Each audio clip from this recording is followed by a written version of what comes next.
Hello, Laura speaking. Hi. Hi, it's Fertility Plus. How are you going? I'm okay. I'm sure you heard I've come down with COVID, which is why we're doing this over the phone. No, I've never been pregnant that I know of from previous relationships or anything. My periods are very different now, where I do have concern that they are too light. So day 29 will be HSG water base. all right. Cheers. Talk soon. Thank you. Bye.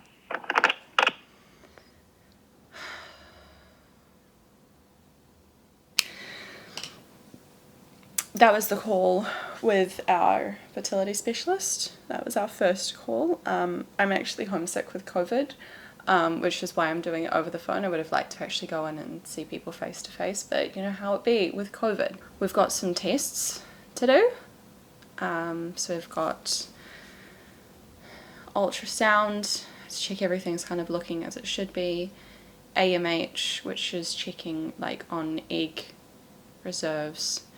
STI check, because they just have to check that there's no infection going on or anything, even if you've been together for a long time and whatever. Josh is going to have to do another test, and then water-based HSG, which is where they put water inside everything and then x-ray it to see like what it all looks like. So it sounds like that's going to take a couple of months to get done and then book for follow-up. It feels a bit tricky because it feels like we're looking at all of the big obvious things, but still kind of sounds like if this shows, well, I mean, she said if my tubes are blocked, then like it's gonna have to be IVF, which like fair, okay. I don't know, it still doesn't feel like they're looking at the full picture, like they're not looking at very much. And I suppose that's kind of the tricky thing, is like I can look up all of the stuff I want to in terms of, should I be eating this, should I be taking these supplements, should I be doing this kind of exercise, should I be doing this kind of sleep, like whatever, but it's hard to get that in a specialist person. And maybe it's just because like I'm lucky, I'm dealing with stuff that's probably minor. I'm not dealing with super low egg reserves or with like zero sperm count or like whatever, you know. I think it's this whole like, you feel like your struggle is invalid if your struggle isn't as bad as other people's, which I know doesn't make sense, but also I don't want to just sound super whiny on the internet because like I'm young and I'm still not pregnant yet.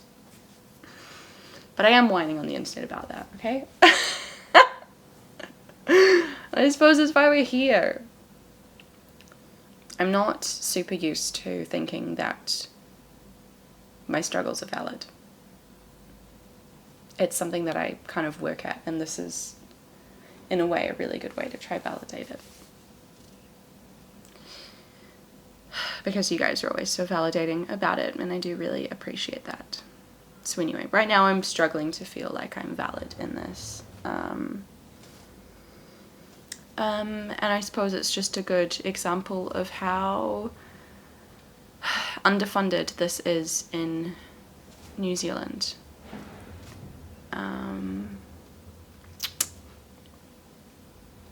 Because I would love to have someone who could just be booking regular appointments with me like every month to see how I'm doing and to update on test results and to see like what stuff we're trying and da-da-da, whereas this is just, it feels like a point at which we go, okay, this is everything, now go away for a few months, do some more tests, and then book when all of that's back.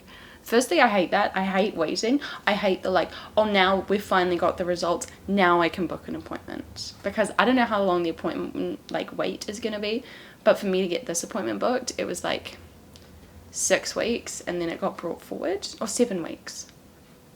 It was 7 weeks, and then it got brought forward by a month because there was a cancellation, so it only took 3, which is awesome. But now I'm like, okay, so then when I go to rebook, is it going to be another 6 weeks? Like, so then it's 2.5 months, so let's call that 2.5 months, and then another 1.5 months to get an appointment. That's another 4 months. That's another 4 months. That's a third of a year. It just makes me really mad. It just makes me really, really mad when we say that we want to support the economy of this country that needs more workers and all of this, but then if you want to have a kid, it's basically your fault and your problem if something's going wrong. Like, I know it's not as bad as other countries, don't get me wrong, but again, this is just me invalidating myself all over again. Like, it just sucks. It does. For those wondering, I took a pregnancy test earlier this month, which I might show you, I might not, because it was when I was getting ready for my sister's wedding, because she really wanted me to have champagne with her, and I basically haven't been drinking for 6 months just while we've been trying to get pregnant. So I did the test to see if I was, so that I could then have bubbles with her, because she really wanted to have that with someone and I was the only person there. So I was like, okay.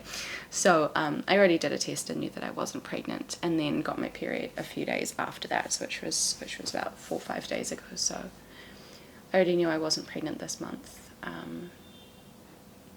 As they say, it could happen at any moment. It could strike you like lightning and suddenly you're pregnant. I mean, they don't say that, but anyway, I feel like I'm kind of done with this topic a little bit at the moment.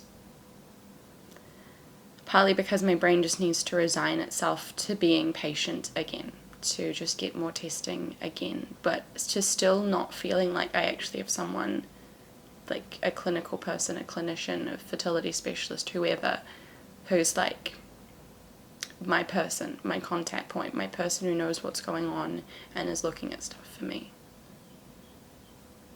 Still kind of feels like I have to do this on my own a bit. Obviously I've got my husband and my dog. I actually, partway through the call, got up and tilted the camera down so you guys could see him more. But, yeah. Okay, what's some good things? We're going to end on a high note. I am going to be getting the testing that I wanted to be getting. I knew that I wanted to get the water-based thingamy and the ultrasound and the AMH, and I am getting those. Okay, so that is a really good thing. So I'm not walking away feeling like I'm not getting the testing that I would want at this stage. So that's good. What else is good?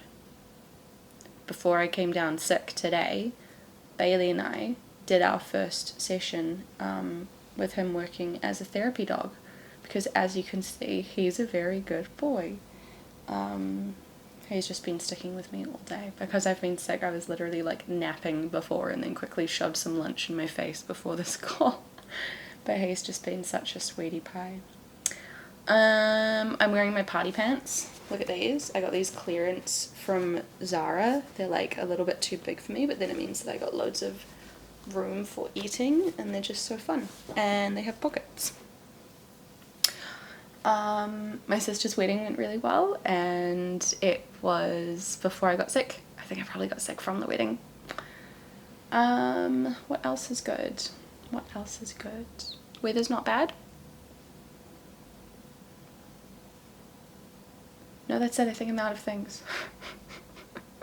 I don't know whether I should be like feeling positive or negative after this. I think I'm just feeling sick of everything and everyone.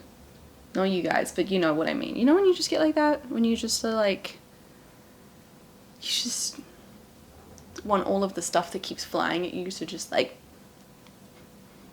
stop.